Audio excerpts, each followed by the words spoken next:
Shalom. Shalom. Puji nama Tuhan, Bapak Ibu yang kasih Tuhan. Bersyukur kepada Tuhan, pagi ini Tuhan masih memberikan kita kesempatan untuk kita boleh datang kepada dalam rumah Tuhan, untuk kita boleh memuji dan memuliakan nama Tuhan. Saya undang untuk jemaat kami berdiri. Mari Bapak Ibu silakan hati kita untuk kita masuk dalam ibadah kita pada saat hari ini.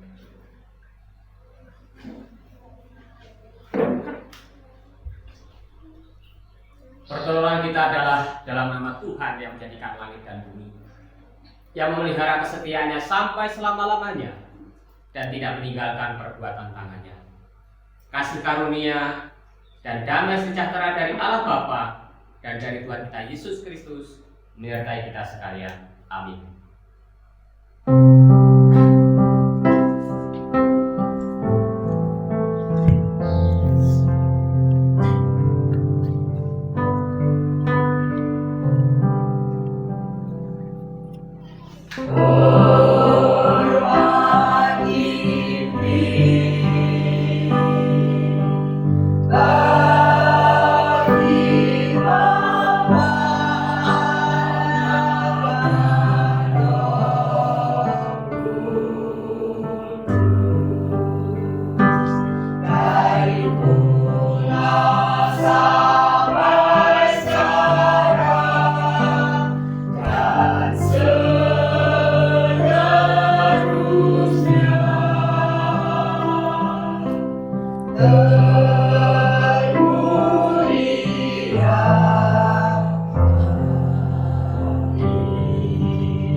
kami mengucap syukur ya Tuhan, kalau pada pagi hari ini Tuhan masih memberikan kami kesempatan dan waktu untuk kami boleh datang di rumah Tuhan ini.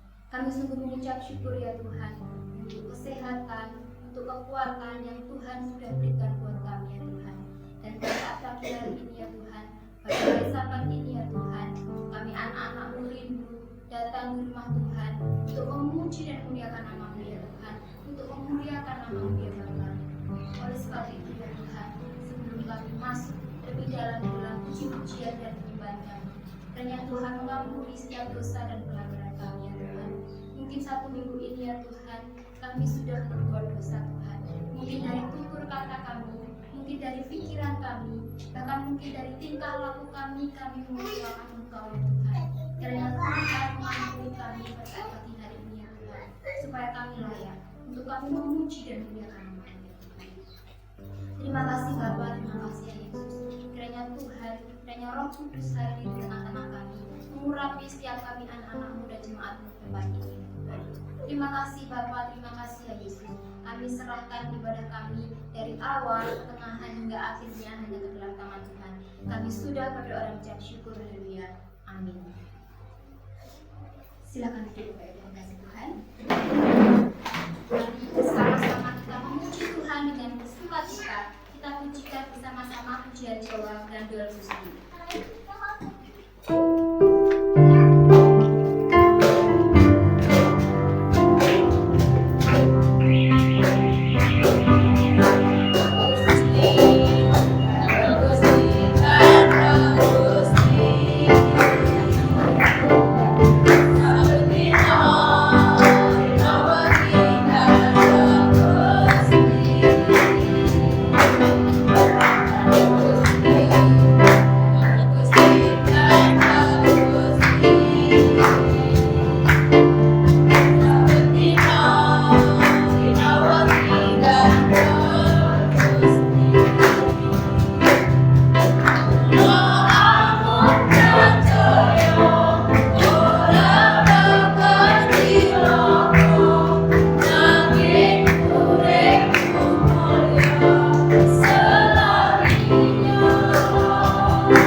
merasuli, Aku percaya kepada Allah, Bapa yang Maha Kuasa, Kali-kali dan bumi, dan kepada Yesus Kristus, Anaknya yang pula Tuhan kita, yang dikandung dari Roh Kudus, lahir dari anak darah Maria, yang menderita sengsara di bawah pemerintahan Pontius Pilatus, disalibkan, mati dan dikuburkan, turun ke dalam kerajaan Allah.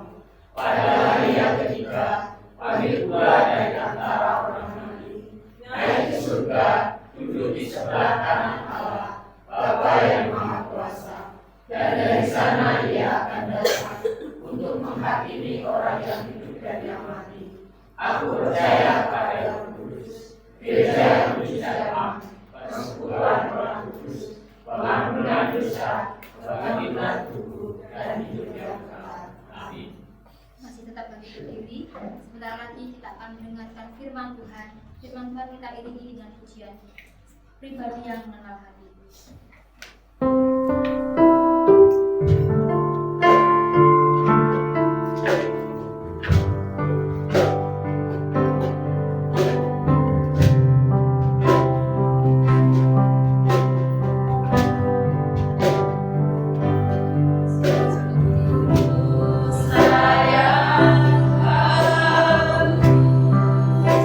Rindu hati dan sunnahmu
pujian dan hormat kami naikkan kepadamu Bapa di dalam kerajaan surga. Seperti pujian yang telah kami naikkan di hadapan-Mu ya Tuhan. Seperti rusa yang rindu aliran air. Begitu juga jiwa kami ya Tuhan pada pagi hari ini. Kami rindu Tuhan akan kebenaran-kebenaran firman-Mu. Kami datang pada pagi hari ini Tuhan untuk memuji Engkau, dan terlebih Tuhan kerinduan hati kami mau mendengarkan kebenaran firman-Mu. Ya Tuhan, berbicaralah kepada setiap kami Tuhan pada pagi hari ini melalui setiap kebenaran firman Tuhan yang akan disampaikan. Tuhan, berilah kami hati yang terbuka untuk mau diajari, untuk mau dibentuk hidup seturut dengan kebenaran firman Tuhan. Kami menyerahkan Tuhan pemberitaan firman-Mu pada pagi hari ini di dalam tangan-Mu. Hamba-Mu yang penuh dengan keterbatasan Tuhan pakai untuk menyampaikan firman pada pagi hari ini. Di dalam nama Tuhan kami Yesus Kristus kami berdoa. Jemaat sekalian dipersilakan. Shalom Bapak Ibu yang terkasih di dalam Tuhan. Bagaimana kabarnya hari ini?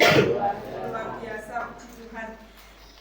Bapak Ibu Saudara yang terkasih, kita bersyukur kalau pada pagi hari ini kita boleh bersama-sama untuk datang ke tempat ini untuk memuji Tuhan dan terlebih mendengarkan kebenaran firman Tuhan.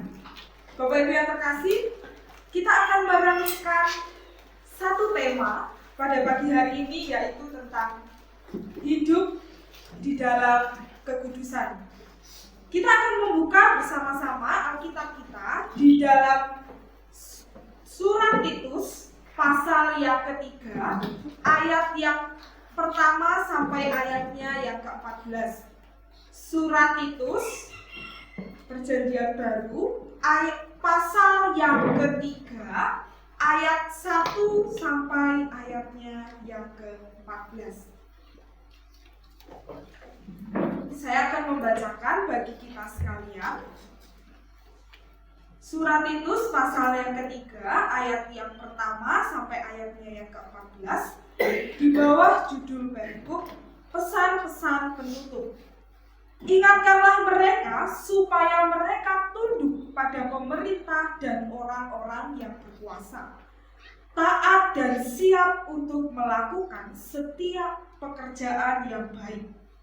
Janganlah mereka memfitnah, janganlah mereka bertengkar, hendaklah mereka selalu ramah dan bersikap lemah lembut terhadap semua orang. Karena dahulu kita juga hidup dalam kejahilan, tidak taat, sesat, menjadi hamba berbagai-bagai nafsu dan keinginan, hidup dalam kejahatan dan kedengkian, keji, saling membenci. Tetapi ketika nyata kemurahan Allah, juru selamat kita, dan kasih-Nya kepada manusia, pada waktu itu Dia telah menyelamatkan kita, bukan karena perbuatan baik yang telah kita lakukan, tetapi karena rahmat-Nya oleh permandian kelahiran kembali dan oleh pembaharuan yang dikerjakan oleh Roh Kudus, yang sudah dilimpahkannya kepada kita oleh Yesus Kristus, Juru Selamat kita, supaya kita sebagai orang yang dibenarkan oleh kasih karunia-Nya berhak menerima hidup yang kekal sesuai dengan pengharapan kita. Perkataan ini benar, dan aku mau supaya engkau dengan yakin menguatkannya, agar mereka yang sudah percaya kepada Allah sungguh-sungguh berusaha melakukan pekerjaan yang baik. Itulah yang baik dan berguna bagi manusia.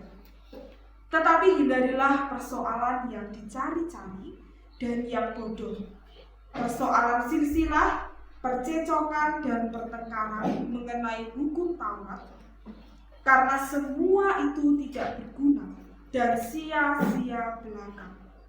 Seorang bidat yang sudah 1-2 kali kau nasihati, hendaklah engkau jauhi. Engkau tahu bahwa orang yang semacam itu benar-benar sesat dan dengan dosanya menghukum dirinya sendiri. Segera sesudah kukirim Artemas atau Titikus kepadamu, berusahalah datang kepadaku di Nikopolis, karena sudah kuputuskan untuk tinggal di tempat itu selama musim dingin ini. Tolonglah sebaik-baiknya Zenas, ahli Taurat itu, dan Apolos dalam perjalanan mereka, agar mereka jangan kekurangan sesuatu apa. Dan biarlah orang-orang kita juga belajar untuk melakukan pekerjaan yang baik, untuk dapat memenuhi keperluan hidup yang pokok, supaya hidup mereka tidak berbuah. Amin untuk firman Tuhan pada pagi hari ini. Bapak Ibu Saudara yang terkasih di dalam Tuhan, mungkin di antara kita ya, ada yang merasa atau berpikir bahwa kekudusan adalah sesuatu yang bisa dicapai oleh orang-orang tertentu, ya. Karena ketika kita berbicara tentang kekudusan, ya, kita akan berpikir bahwa kekudusan itu hanya mungkin dimiliki oleh hamba Tuhan, pendeta, yang dalam tanda kutip mereka sudah lebih banyak belajar tentang firman Tuhan. Atau kekudusan itu merupakan sesuatu yang terlalu tinggi untuk digapai. Tetapi Bapak Ibu dan Saudara sekalian, kita akan merenungkan sejenak, apa sih sebenarnya makna dari kekudusan itu. Bapak Ibu sekalian, saya mempunyai gambar. Ini ada sebuah rumah, ya. Ada rumah yang belum direnovasi, ada rumah yang sudah direnovasi. Kira-kira lebih bagus yang mana Bapak Ibu sekalian? Yang sudah direnovasi pastinya ya. Karena rumah yang belum direnovasi, belum dicat, masih bangunannya masih roboh dan lain sebagainya. Tetapi sedangkan gambar yang ada di sebelah kiri, ya, yang sudah direnovasi, itu kelihatan lebih bagus daripada gambar yang ada di sebelah kanan. Rumahnya sudah bersih, rapi, dan sudah siap untuk dihuni. Bapak Ibu Saudara sekalian, dalam banyak hal, ya, hidup kita sebagai orang percaya adalah seperti rumah yang baru direnovasi. Tuhan telah melakukan pekerjaan besar, Bapak Ibu sekalian, di dalam setiap kehidupan kita melalui kasih dan anugerah-Nya. Ia telah membebaskan kita dari dosa-dosa kita yang awalnya berdosa, tetapi karena kasih dan karunia Tuhan, kita menjadi ciptaan yang baru. Seperti rumah yang belum direnovasi dan pada akhirnya direnovasi. Begitu juga dengan hidup kita. Kita adalah orang-orang berdosa yang diselamatkan Allah untuk menjadi ciptaan yang baru. Namun Bapak Ibu Saudara yang terkasih, tinggal di rumah yang direnovasi itu bukanlah suatu akhir dari proses. Kita harus menjaga, merawat dengan baik supaya rumah itu menjadi tempat yang tetap layak untuk dihuni. Bapak Ibu Saudara sekalian, begitu pula dengan hidup di dalam kekudusan. Bukan berarti kita hanya menerima pembaruan dari Tuhan, tetapi Tuhan juga mau kita secara aktif menjaga dan merawat kekudusan yang sudah Tuhan berikan kepada kita. Hidup kudus di dalam Tuhan itu merupakan perjalanan setiap hari, dan itu memerlukan suatu kesadaran. Bapak Ibu Saudara sekalian, hari ini kita akan melihat bagaimana cara, ya, supaya kita itu dapat menerapkan kekudusan di dalam hidup kita. Bapak Ibu Saudara yang terkasih dalam Tuhan, hari ini kita akan melihat, ya, latar belakang dari surat Titus. Kenapa kita berbicara mengenai hidup dalam kekudusan?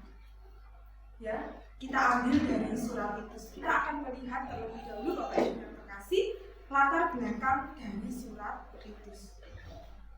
Bapak Ibu yang terkasih, surat Titus ini termasuk ke dalam surat-surat pastoral, yang artinya ya surat ini itu berisi mengenai pengajaran. Surat Titus ini merupakan salah satu surat Bapak Ibu Saudara yang ditulis oleh Rasul Paulus dan ditujukan kepada Titus. Siapa itu Titus? Titus itu adalah murid dari Rasul Paulus sekaligus rekan pelayanan dari Rasul Paulus. Pada saat itu Titus itu ada di sebuah pulau, namanya itu Pulau Kreta. Ya, Pulau Kreta itu adalah pulau besar yang letaknya itu di Laut Tengah, terletak di antara Eropa dan juga Asia dan Afrika. Bapak Ibu sekalian, pada zaman Paulus ya, Kreta itu adalah wilayah yang terkenal dengan budaya dan kebiasaan yang seringkali dianggap oleh masyarakat itu kurang baik menurut standar moral dan etika Kristen. Oleh karena itu Bapak Ibu sekalian, karena Pulau Kreta ini dianggap kurang baik oleh masyarakat setempat, sehingga Paulus itu memberikan tugas kepada Titus ya, supaya Titus itu mengajar gereja dan memperbaiki keadaan mereka, terutama di dalam hal karakter. Apa yang menjadi masalah di Pulau Kreta? Sehingga Paulus itu memberikan tugas kepada Titus itu sedemikian rupa. Bapak Ibu sekalian, yang terjadi pada saat itu adalah masyarakat yang ada di Pulau Kreta ini mereka memiliki karakter yang kurang baik. Di dalam Titus pasal yang pertama ayat yang ke-12 saya bacakan. Seorang dari kalangan mereka, nabi mereka sendiri pernah berkata, dasar orang Kreta pembohong, binatang buas, pelahap yang malas. Bapak Ibu sekalian, bahkan ucapan nabi mereka itu pernah mengatakan bahwa orang Kreta ini adalah orang yang pembohong, orang yang jahat, dan orang yang pemalas. Ini menunjukkan betapa bobroknya ya, orang-orang yang ada di Kreta, betapa bobroknya masyarakat yang ada di Kreta pada waktu itu. Karena Bapak Ibu sekalian, masyarakat Kreta itu sudah dicap jelek karena kebiasaan-kebiasaan yang mereka lakukan, dan budaya mereka itu tidak mencerminkan kekristenan. Selain itu Bapak Ibu sekalian, yang terjadi di Pulau Kreta ini, selain masyarakat mereka yang tidak bagus secara karakter, adanya juga guru-guru palsu. Kalau kita membaca ya di bagian yang telah kita baca tadi di pasal ketiga, Rasul Paulus juga menyinggung ya di ayat-ayat terakhir itu mengenai guru-guru palsu. Karena guru-guru palsu pada saat itu juga ada di situ, dan masyarakat yang ada di Pulau Kreta ini mereka itu lebih tertarik kepada mitos-mitos dan juga ritual. Dan ini membuktikan Bapak Ibu sekalian bahwa mereka itu sudah tidak mengenal Allah lagi, mereka sudah tidak hidup mengenal Allah lagi.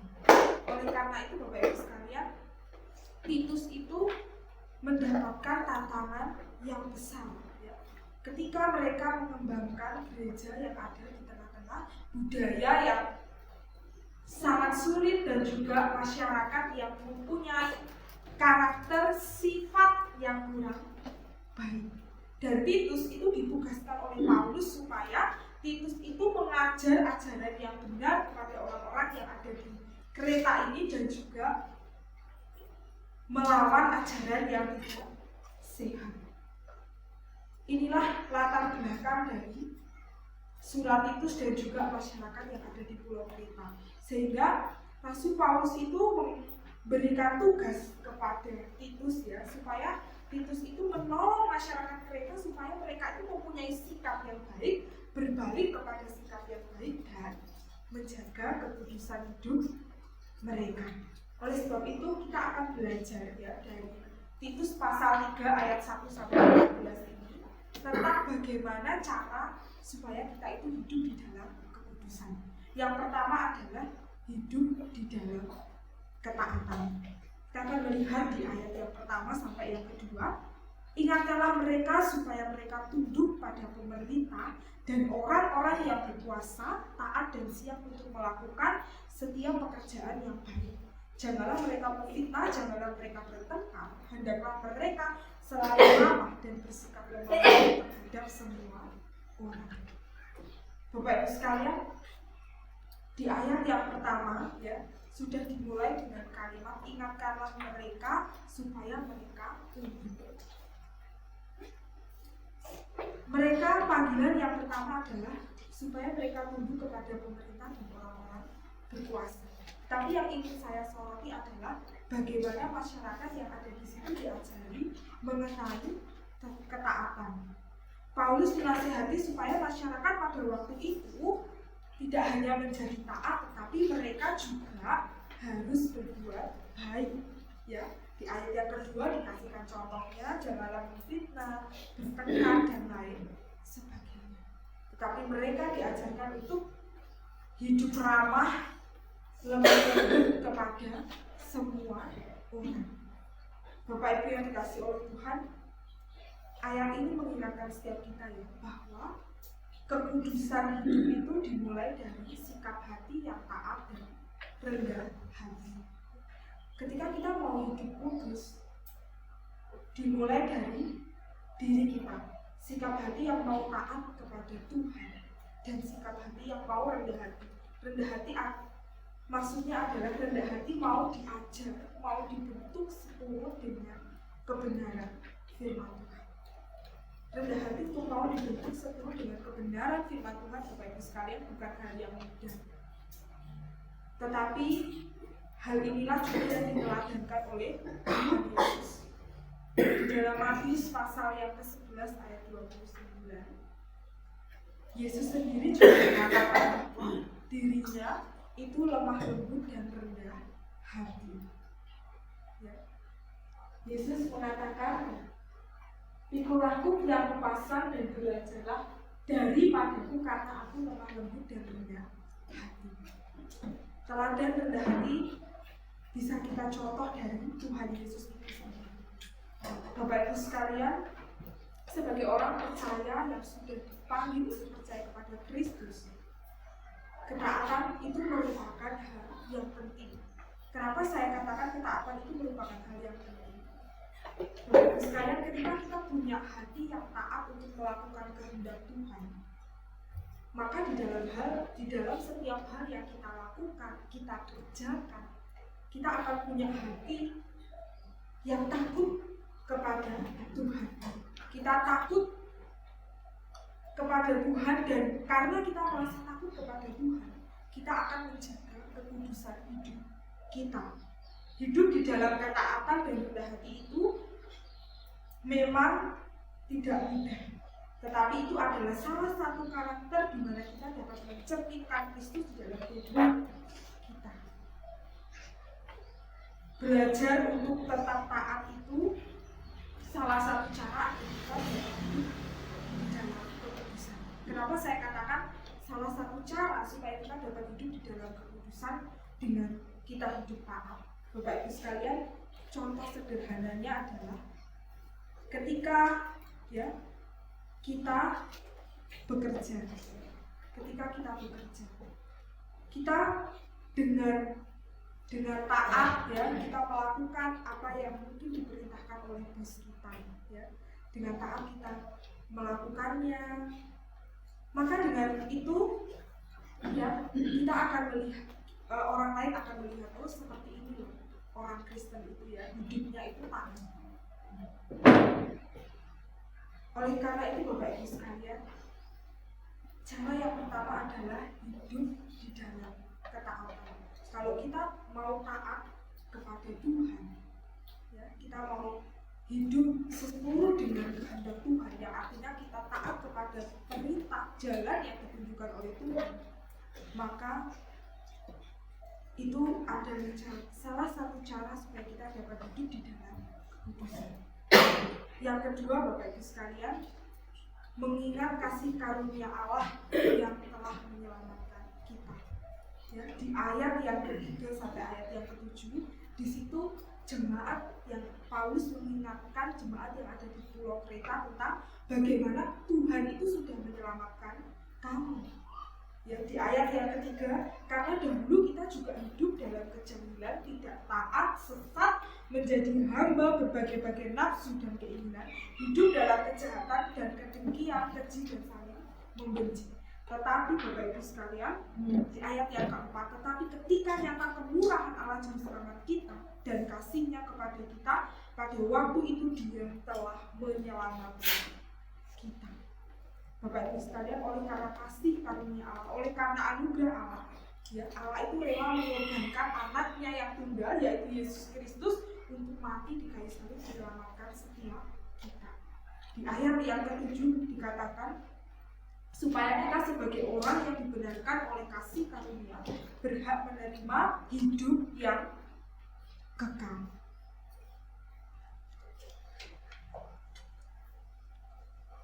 Bapak Ibu yang dikasihi oleh Tuhan, bagian yang kedua ini mengingatkan setiap kita ya, hidup kudus itu bukanlah hasil usaha manusia, bukan karena usaha dari yang kita lakukan, tetapi itu adalah ya, kita meresponi bahwa oh, Allah itu sudah menyelamatkan saya. Oleh karena itu, apa sih yang bisa saya lakukan ya, sebagai orang yang sudah diselamatkan secara cuma-cuma oleh Allah? Salah satu hal yang bisa saya lakukan adalah menjaga kekudusan hidup. Ketika kita menyadari bahwa Allah itu sudah menyelamatkan saya, kita menyadari mengenai anugerah keselamatan itu, ya, salah satu hal yang bisa kita lakukan adalah hidup di dalam kekudusan. Hidup di dalam kekudusan itu adalah salah satu hal yang bisa kita lakukan ya, sebagai bentuk ucapan syukur kita kepada Allah karena Allah sudah menyelamatkan setiap kita. Dan yang ketiga adalah Bapak Ibu sekalian, berbuat baik. Ya. Berbuat baik itu merupakan buah dari kekudusan hidup kita. Di ayat yang ke-8 dikatakan, perkataan ini benar dan aku mau supaya engkau dengan yakin menguatkannya, agar mereka yang sudah percaya kepada Allah sungguh-sungguh berusaha melakukan pekerjaan yang baik. Di ayat yang ke-8 ini Rasul Paulus itu ingin mengajarkan orang-orang yang ada di Pulau Kreta, ya, bagi mereka yang sudah sungguh-sungguh menerima Kristus sebagai Tuhan dan Juru Selamat mereka, marilah mereka berbuat baik. Paulus mengajarkan setiap orang itu hendaknya dia untuk selalu mengerjakan perbuatan baik, ya, karena salah satu buah dari kekudusan hidup itu adalah perbuatan baik. Berbuat baik memang bukan salah satu syarat keselamatan ya. Ayat yang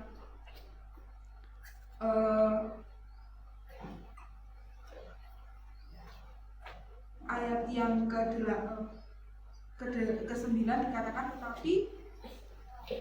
tetapi hindarilah persoalan yang dicari-cari dan yang bodoh, persoalan silsilah, percecokan dan pertengkaran mengenai hukum Taurat, karena semua itu tidak berguna dan sia-sia belaka. Bapak Ibu yang dikasihi oleh Tuhan, di ayat yang ke-9 Paulus juga memperingatkan bahwa kita disuruh untuk menghindari perdebatan, perselisihan, ya. Karena apa? Karena semuanya itu sia-sia, karena semuanya itu tidak membangun. Tetapi ketika saya melakukan bagian ini, untuk menghindari perselisihan dan perdebatan itu sesuatu hal yang sulit. Benar atau tidak Bapak Ibu sekalian? Benar ya, menghindari perselisihan, perdebatan, percecokan itu adalah hal yang sulit untuk dilakukan. Tetapi salah satu hal ya, bagaimana cara supaya kita itu bisa hidup di dalam kekudusan.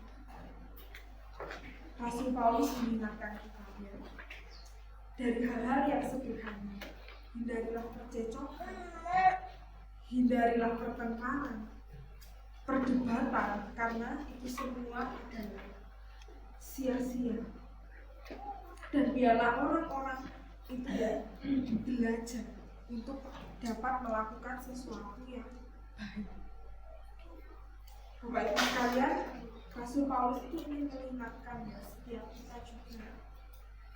Hendaknya kita juga saling membantu satu dengan yang lain. Ini menunjukkan bahwa kekudusan itu juga tercermin di dalam komunitas yang ada di gereja. Ya, kita sebagai satu anggota tubuh di dalam gereja. Ya, hendaknya kita saling menopang satu dengan yang lain. Hendaknya kita saling mendukung satu dengan yang lain. Kekudusan bukan hanya tentang menjaga hubungan pribadi kita, tidak hanya berbicara tentang itu, tetapi juga tentang hubungan kita dengan sesama kita. Bapak Ibu yang dikasihi oleh Tuhan, ketika saya merenungkan bagian ini ya mengenai hidup di dalam kekudusan, saya teringat oleh salah satu tokoh ya yang penting dalam sejarah kekristenan, yaitu Agustinus. Ya. Siapa Agustinus ini? Secara singkat, Agustinus ini merupakan salah satu bapak gereja. Ya. Dia itu hidup di dalam abad yang keempat. Yang menjadi berkat bagi saya pada pagi hari ini ingin saya sampaikan kepada kita semua adalah cerita perjalanan hidupnya di masa lalu.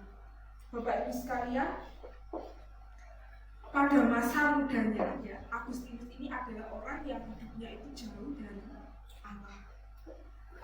Padahal Agustinus ini itu dibesarkan dalam keluarga yang religius, keluarga yang takut akan Tuhan.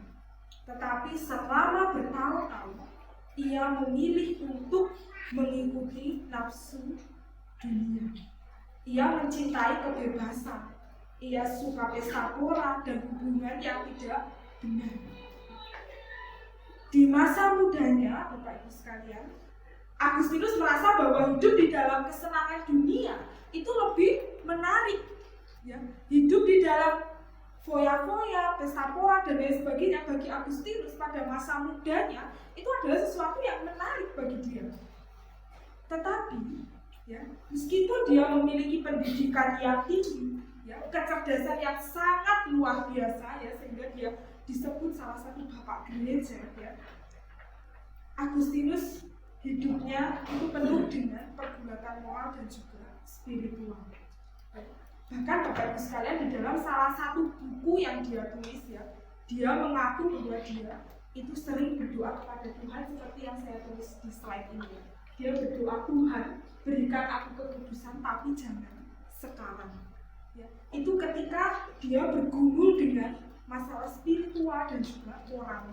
Dia hidup di dalam keluarga yang takut akan Tuhan, tetapi dia juga pengen hidup di dalam kebebasan. Ya. Maka dari itu ketika dia berdoa kepada Tuhan, Tuhan, ya, beri aku kekudusan tapi jangan sekarang. Lalu Bapak Ibu sekalian, pada suatu hari ya, di dalam pergumulan hatinya, ya, dia bergumul di dalam hatinya. Dia mendengar ya suara anak-anak yang sedang bermain di halaman rumah tetangganya. Ya. Dan anak-anak itu menyanyikan satu lagu, dan di dalam satu lagu itu ada satu kalimat, ambil dan baca, ambil dan baca. Ya, ketika Agustinus mendengar hal itu, Bapak Ibu sekalian, hatinya itu mulai tersentuh, ya. Dia mulai tersentuh dan dia mulai mengambil Alkitabnya dan dia membaca surat Roma. Ya, surat Roma pasal 13 ayat 13 sampai ayat yang ke-14. Ya. Di ayat itu dikatakan seperti ini. Marilah kita hidup dengan sopan seperti pada siang hari. Jangan dalam pesta pora dan kemabukan. Jangan dalam percabulan dan hawa nafsu. Jangan dalam perselisihan dan iri hati. Tetapi kenakanlah Tuhan Yesus Kristus sebagai perlengkapan senjata terang. Dan janganlah merawat tubuhmu untuk memuaskan keinginanmu. Ini adalah salah satu ayat ya, yang pada saat Agustinus membaca ayat itu, Bapak Ibu, dia langsung tersentuh dan dia merasa bahwa Tuhan menegur dia. Bapak Ibu sekalian, pertobatan Agustinus untuk hidup kudus itu tidak secara tiba-tiba. Ya. Ada proses demi proses proses yang dia lalui. Tetapi itu merupakan hasil dari kasih karunia Allah yang terus bekerja di dalam dirinya. Bahkan di dalam pengakuannya, ya, Agustinus menyadari bahwa hidup di dalam kekuatan Allah, ya, bahwa dia menyadari bahwa hanya dengan kekuatan Allah dia bisa melepaskan diri dari jerat dosa dan dia bisa hidup kudus. Ya. Agustinus menyadari, ya, dia menyadari di dalam dirinya bahwa aku bisa berbalik dari dosaku, ya, yang sebegitu jahat, yang sebegitu bobrok, itu bukan karena aku kuat, tetapi itu karena kekuatan Allah di dalam diriku yang bekerja lewat anak-anak kecil yang cuma mengatakan ambil baca. Dan karena Roh Kudus yang menggerakkan hati Agustinus, ya, sehingga dia bergumul, ya, dia mulai membaca Alkitab dan dia membuka surat Roma, dan di mana surat ini, ya, menegur dia secara pribadi. Dan mulai saat itu merupakan awal dari pertobatannya. Bapak Ibu yang terkasih di dalam Tuhan, hidup di dalam kekudusan itu merupakan panggilan setiap orang percaya. Di mana kita harus hidup di dalam ketaatan, kelemah lembut, dan juga kasih kepada sesama. Hidup di dalam kekudusan merupakan respon kita, ya. Kita meresponi sebagai bentuk ucapan syukur kita karena Allah itu sudah menyelamatkan kita, dan salah satu bentuknya adalah kita hidup di dalam kekudusan. Dan cara bagaimana kita hidup di dalam kekudusan dengan berbuat baik, menghindari pertengkaran dan lain sebagainya, menghindari dosa-dosa yang kita lakukan. Bapak Ibu yang terkasih, saya tidak tahu apa yang menjadi dosa favorit kita saat ini, ya. Dosa favorit adalah dosa yang terus-menerus kita lakukan. Kita sudah tahu itu berdosa, tetapi kita terus-menerus kita lakukan. Ada keinginan mungkin di dalam diri kita ingin keluar dari dosa itu, ya. Kita ingin hidup kudus. Tetapi yang menjadi masalahnya adalah bagaimana saya bisa keluar dari dosa itu. Bapak Ibu sekalian, melalui firman Tuhan pada pagi hari ini, mari kita belajar untuk kita datang kepada Tuhan. Mungkin kita ada perasaan malu, Tuhan, aku sudah sangat berdosa. Tuhan, aku sudah sangat bobrok sehingga aku malu, Tuhan, datang kepada Tuhan. Bapak Ibu sekalian, Tuhan itu menunggu setiap kita untuk kita datang kepada Dia. Ya. Tuhan menunggu kita. Tuhan tidak peduli seberapa bobrokmu, seberapa dosamu, seberapa kamu berbuat jahat. Tuhan menunggu kita untuk datang kepada Dia. Ketika kita punya komitmen, Tuhan, aku mau hidup kudus di hadapan-Mu. Memang tidak mudah, ya, kita langsung, aku mau hidup kudus, Tuhan, langsung kita hidup kudus. Memang tidak mudah, Bapak Ibu sekalian. Itu butuh proses dan proses terus, ya, sampai Tuhan terus memproses kita. Yang pertama adalah, salah satu hal yang sederhana yang bisa kita lakukan adalah ketika kita menyadari, Tuhan, aku punya dosa yang sama. Aku terus jatuh di dalam dosa itu, Tuhan. Yang tahu adalah kita sendiri, orang lain, hamba Tuhan, tidak tahu apa yang menjadi dosa yang terus-menerus kita lakukan, Bapak Ibu sekalian. Tetapi kalau kita tahu, kita sadar, kenapa aku terus dan menerus jatuh di dalam dosa yang sama? Apakah ada yang salah dari diriku, ya, sehingga aku terus-menerus jatuh di dalam dosa yang sama? Aku tidak bisa melakukan hidup kudus. Apa sih yang salah? Itu yang menjadi pertanyaan kita. Firman Tuhan hari ini, ya, menyatakan kepada setiap kita, ayo kita sama-sama belajar hidup di dalam kekudusan. Hamba Tuhan, pendeta, yang mungkin kita anggap, oh, itu adalah orang yang hidup kudus. Kita adalah sama-sama manusia yang tidak sempurna. Ya, selama kita hidup di dalam dunia ini, kita masih membawa kedagingan kita, dan kedagingan kita itu sangat kuat, Bapak Ibu sekalian. Oleh karena itu, ya, kita perlu Yesus untuk menolong setiap kita. Bahkan di dalam Yeremia pasal 5 sampai ayat 20 sampai 25, ya, Allah itu juga pernah menegur bangsa Israel karena ketidaktaatan bangsa Israel. Allah menegur melalui Nabi Yeremia karena ketidaktaatan bangsa Israel. Meskipun mereka punya mata, meskipun mereka punya telinga, tetapi mereka tidak bisa melihat dan mendengarkan apa yang Allah perintahkan kepada mereka. Karena apa? Karena mereka sudah berontak, hati mereka itu sudah keras. Maka dari itu Allah menegur mereka dengan keras karena kejahatan, ketidaktaatan yang mereka lakukan. Bapak Ibu yang dikasihi oleh Tuhan, kita harus menerus bergumul ya ketika kita hidup di dalam kekudusan. Bahkan saya pribadi ketika saya merenungkan khotbah ini, hidup di dalam kekudusan itu bukan hal yang mudah ya. Karena iman itu tidak tinggal diam ketika kita mau melakukan kehendak Tuhan ya. Kita mungkin terus ayo terus berbuat dosa, ayo lakukan dosa. Tetapi Bapak Ibu sekalian, kita harus punya senjata yang kuat ya. Kita harus hidup di dalam Tuhan ya. Kalau kita punya senjata yang kuat, kita mau hidup di dalam Tuhan, kita mau terus bergantung mengandalkan Tuhan, maka kita ya akan menjadi kuat. Di akhir khotbah saya mau memberikan satu kalimat ya. Jarangnya kita terpesona pada kekudusan Allah, membuat kita tidak tertarik untuk menjaga kekudusan hidup kita. Jarangnya kita terpesona pada kekudusan Allah, membuat kita tidak tertarik untuk menjaga kekudusan hidup kita. Maksudnya adalah kita tahu bahwa Allah itu adalah Allah yang kudus, tetapi kita cuma hanya sekedar tahu, tetapi kita tidak mau merespon. Kalau Allah kudus, bagaimana aku harus hidup kudus?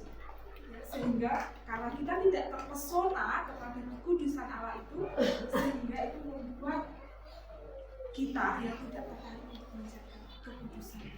Bapak Ibu sekalian, biarlah firman Tuhan pada pagi hari ini terus mengingatkan kita ya. Memang kita sama-sama berdosa, tetapi mari kita belajar bersama-sama ya, hidup kudus di hadapan Tuhan. Biarlah firman Tuhan pada pagi hari ini boleh memberkati setiap kita. Mohon dengan kasih muliani.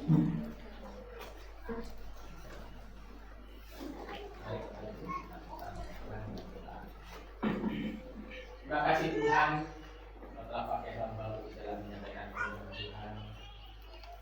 Nasihat-nasihat dari firman-Mu sungguh menolong kami untuk kami bisa hidup di dalam kekudusan. Karena itu ya Tuhan, memberkati kami untuk hidup taat di hadapan Tuhan, dan kami dapat menjaga kekudusan itu. Kami dapat hidup berkenan dengan Tuhan. Dan ampuni kami ya Tuhan, jika kami seringkali tidak taat akan firman Tuhan. Kami masih hidup di dalam kedagingan yang penuh dengan hawa nafsu yang membuat setiap kami seringkali jatuh di dalam dosa. Karena itu ya Tuhan, Engkau juga menjadi kami supaya kami sebagai anak-anak-Mu membuahkan dari hasil keputusan itu, yaitu melalui kami melakukan setiap perbuatan yang baik. Karena dengan demikian ya Tuhan, kami dapat sebagai anak-anak-Mu. Dan pada saat pagi hari ini Tuhan, Engkau juga menjadi dalam setiap kehidupan kami. Kami hidup berkenan jadi Tuhan dalam segala kehidupan kami. Bapa di surga, kami berdoa menyerahkan setiap kami yang sudah mendengar menerima firman Tuhan, supaya kami benar-benar hidup dalam keputusan sesuai dengan firman Tuhan. Walaupun kami saat ini hidup di tengah-tengah dunia yang penuh dengan segala macam perkara yang tidak berkenan hati Tuhan, dan Engkau menjadi kami untuk kami bisa menjadi teladan, diberkat bagi setiap orang yang ada di sekitar kami. Hamba-Mu yang sedang menyampaikan firman-Mu, ya Tuhan, Engkau pakai terus di dalam ladang pekerjaan kita. Engkau yang senantiasa mengingatkan, senantiasa memberkati, dan semakin hari semakin Tuhan pakai di dalam pekerjaan kami. Dan melalui hamba-Mu, banyak yang diberkati oleh Tuhan, dan nama Tuhan yang ditinggikan. Terima kasih ya Tuhan, berikan kekuatan dan setiap kami untuk melakukan kehendak-Mu, sehingga hidup kami sungguh-sungguh berkenan di hadapan Tuhan. Terpujilah untuk Tuhan, dalam nama Tuhan Yesus Kristus kami mengucap syukur dan berdoa. Amin. dan dunia selesai.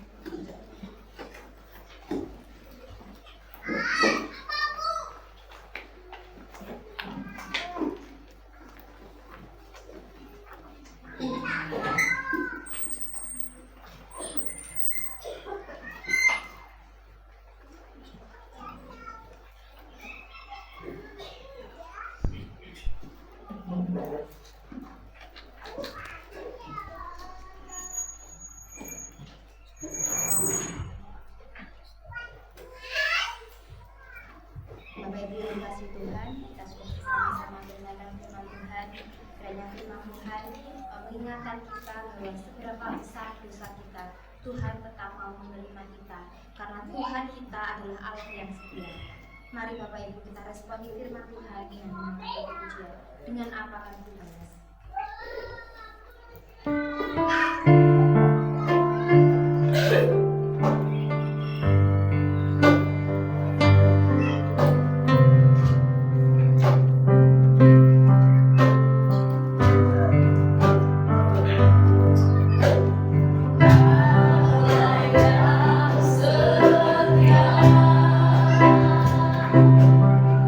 Apa yang mulia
Terima kasih Bapak, terima kasih Tuhan.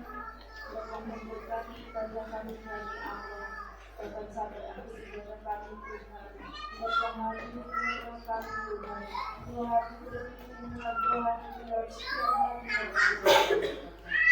Bapak kami bersyukur Tuhan. Jika saat pagi hari ini Tuhan, kami sudah naikkan pujian syukur kami Tuhan di hadapan kami. Dalam setiap pujian Tuhan yang kami naikkan, Engkau kita juga mengatur Tuhan di hadapan kami. Dan Kau menerima setiap pujian kami. Ya Bapa, kami sudah bersyukur Tuhan untuk firman-Mu Tuhan. Ya Bapa, biarlah firman-Mu Tuhan akan disampaikan kepada-Mu Tuhan. Akan membawa setiap kami anak-anak-Mu Tuhan di tempat ini. Dan membawa setiap kami sidang jemaat-Mu Tuhan untuk senantiasa Tuhan menjaga kekudusan itu. Ya Bapa, kami mohon kudus. Ya kami senantiasa Tuhan terpesona oleh kekudusan-Mu Tuhan. Sehingga kami Tuhan untuk senantiasa berusaha menjaga kekudusan dalam kehidupan kami. Terima kasih Tuhan. Kami juga bersyukur Tuhan. Jika saat pagi hari ini Tuhan telah kirimkan Tuhan hamba-Mu Tuhan sebagai mengira Tuhan kepada Tuhan untuk menyampaikan kebenaran firman-Mu Tuhan. Kiranya Engkau berkati hamba-Mu terus Tuhan. Engkau berkati di dalam istrinya Tuhan, keluarga kehidupannya Tuhan, karena di dalam menjaga iman-Nya Tuhan. Hati keluarga-Nya Tuhan. Biarlah Tuhan perlindungan-Mu Tuhan sempurna atas segala Tuhan. Kami serahkan sepenuhnya pelayanan-Mu Tuhan, hanya kepada kuasa-Mu. Tuhan, kami juga bawa Tuhan sidang jemaat-Mu Tuhan, yang Kau percayakan Tuhan berjemaat di tempat ini Tuhan. Biarlah Tuhan, Kau senantiasa menambah-nambahkan iman percaya kami Tuhan, sehingga Tuhan kami hati kami senantiasa melekat kepada-Mu Tuhan. Setiap saat, setiap waktu kami senantiasa merindukan Engkau. Terima kasih Tuhan. Setiap saat ada pujian dan syukur yang keluar dari bibir Tuhan. Terima kasih Tuhan. Setiap dalam segala situasi Tuhan, baik senang susah Tuhan, kami akan senantiasa menaikkan syukur kami Tuhan. Kami senantiasa melihat kebaikan-Mu Tuhan dalam keadaan seburuk apapun. Terima kasih Tuhan. Bapa Tuhan, kami juga bawa Tuhan hamba-Mu Tuhan, yang Kau percayakan Tuhan mengembalakan sikap jemaat-Mu di tempat ini Tuhan. Matius Mulyani Tuhan, beserta keluarga Tuhan, juga Ibu Siska, Pak Petrus Tuhan, beserta keluarga Tuhan. Tuhan, Kau senantiasa menjaga memberkati Tuhan hamba-Mu ini Tuhan. Pakai terus Tuhan hamba-Mu ini Tuhan di dalam melayani sidang jemaat-Mu di tempat ini. Biarlah melalui hamba-Mu ini Tuhan, banyak jiwa-jiwa dimenangkan dari kemuliaan-Mu Tuhan. Bapak Tuhan, Kau sudah berkati usaha pekerjaannya Tuhan. Biarlah Tuhan, setiap usaha pekerjaannya Tuhan, Kau buat berhasil di dalam nama Tuhan. Ya Bapak Tuhan, kami serahkan Tuhan hamba-Mu Tuhan, yang Kau percayakan mengembalakan sidang jemaat-Mu di tempat ini Tuhan, dalam nama kuasa. Biarlah penyertaan-Mu perlindungan sempurna atas hamba-Mu Tuhan. Terima kasih Tuhan.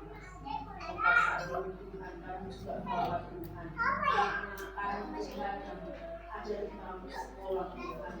Bapa yang senantiasa memberkati setiap anak-anak kami Tuhan. Engkau jaga, Engkau lindungi Tuhan dari pergaulan-pergaulan yang kurang baik Tuhan. Terlebih Tuhan, Engkau jauhkan dari narkoba untuk anak-anak kami Tuhan. Sehingga Bapa anak-anak kami Tuhan bisa menjadi saksi Tuhan di lingkungan sekolahnya. Engkau juga berkati studinya Bapa dalam menjadi anak terbaik Tuhan di dalam sekolah. Terima kasih Tuhan. Terima kasih Tuhan. Kami juga bawa Tuhan saudara-saudara kami Tuhan yang saat ini jauh dari kami Tuhan, yang sedang bekerja Tuhan di luar kota, di luar negeri Tuhan, dimanapun Tuhan, saudara-saudara kami mengatakan Tuhan untuk bekerja Tuhan. Dalam Engkau senantiasa menjaga dan melindungi mereka. Iman percayanya Tuhan, mereka akan senantiasa Tuhan melekat kepada-Mu Tuhan.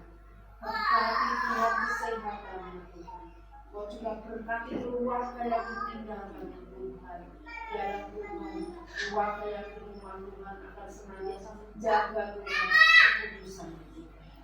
Dan biarlah Tuhan penyertaan Tuhan tidak sempurna untuk saudara-saudara kami Tuhan yang ada di luar negeri dan juga di luar kota. Terima kasih Tuhan, terima kasih. Sampai saat ini Tuhan kami juga berdoa Tuhan untuk bangsa dan negara kami Indonesia. Bapa di mana saat ini Tuhan, detik-detik Tuhan di mana akan menjalani pilkada Tuhan dan juga Tuhan pergantian Tuhan kepresidenan Tuhan. Biarlah damai sejahtera, ketentraman, kedamaian adil bangsa ini. Kau berkati setiap pemimpin bangsa kami. Kau berikan hikmat atas bangsa ini Tuhan, sehingga bisa menjalankan program pemerintahan Tuhan dengan bijaksana dan takut akan Tuhan. Terima kasih Tuhan, terima kasih. Biarlah kami serahkan Tuhan bangsa dan negara kami ini Tuhan menyangkut jalan kami kuasa. Ya Bapa, inilah Tuhan doa syafaat kami Tuhan akan menjaga kami. Kiranya Bapa, doa yang jauh dari sempurna ini Tuhan, Engkau sendiri Tuhan yang akan menyempurnakan. Karena hanya Engkau Allah yang sempurna. Terima kasih Bapa, terima kasih. Kami alaskan doa ucapan syukur kami di dalam nama Tuhan Yesus Kristus. Haleluya. Bapak Ibu yang dikasihi Tuhan, tiba saatnya untuk kita memberikan yang terbaik buat Tuhan. Kita memberikan persembahan. Mari persembahan kita iringi dengan mengampar lagu pujian Aku Diberkati.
Bapak Ibu yang dikasihi Tuhan, kita akan masuk ke dalam doa berkat dan watak jemaat.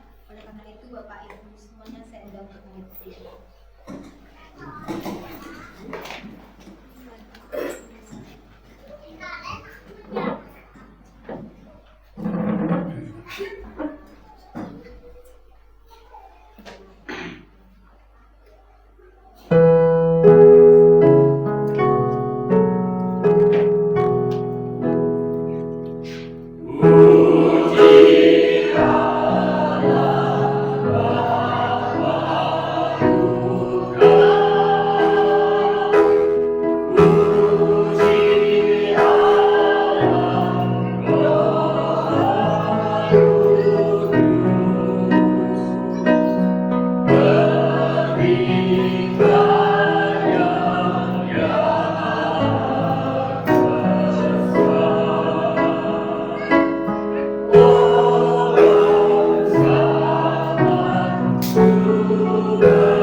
buka hati arahkan pada Tuhan, serta terimalah berkat dari Allah kita. Kasih karunia dari Allah Bapa, damai sejahtera di dalam Yesus Kristus Tuhan dan Juru Selamat kita, penghiburan kekuatan dari Roh Kudus, senantiasa menyertai memberkati kita sekalian, mulai hari ini sampai selama-lamanya. Amin. Amin.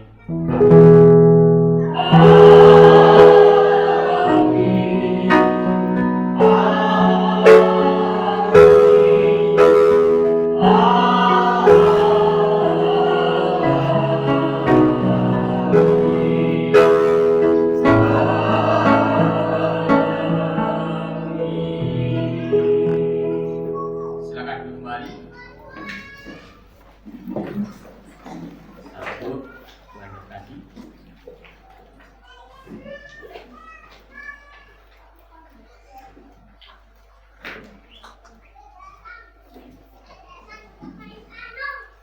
Bapak Ibu yang terkasih dalam Tuhan, warta untuk kita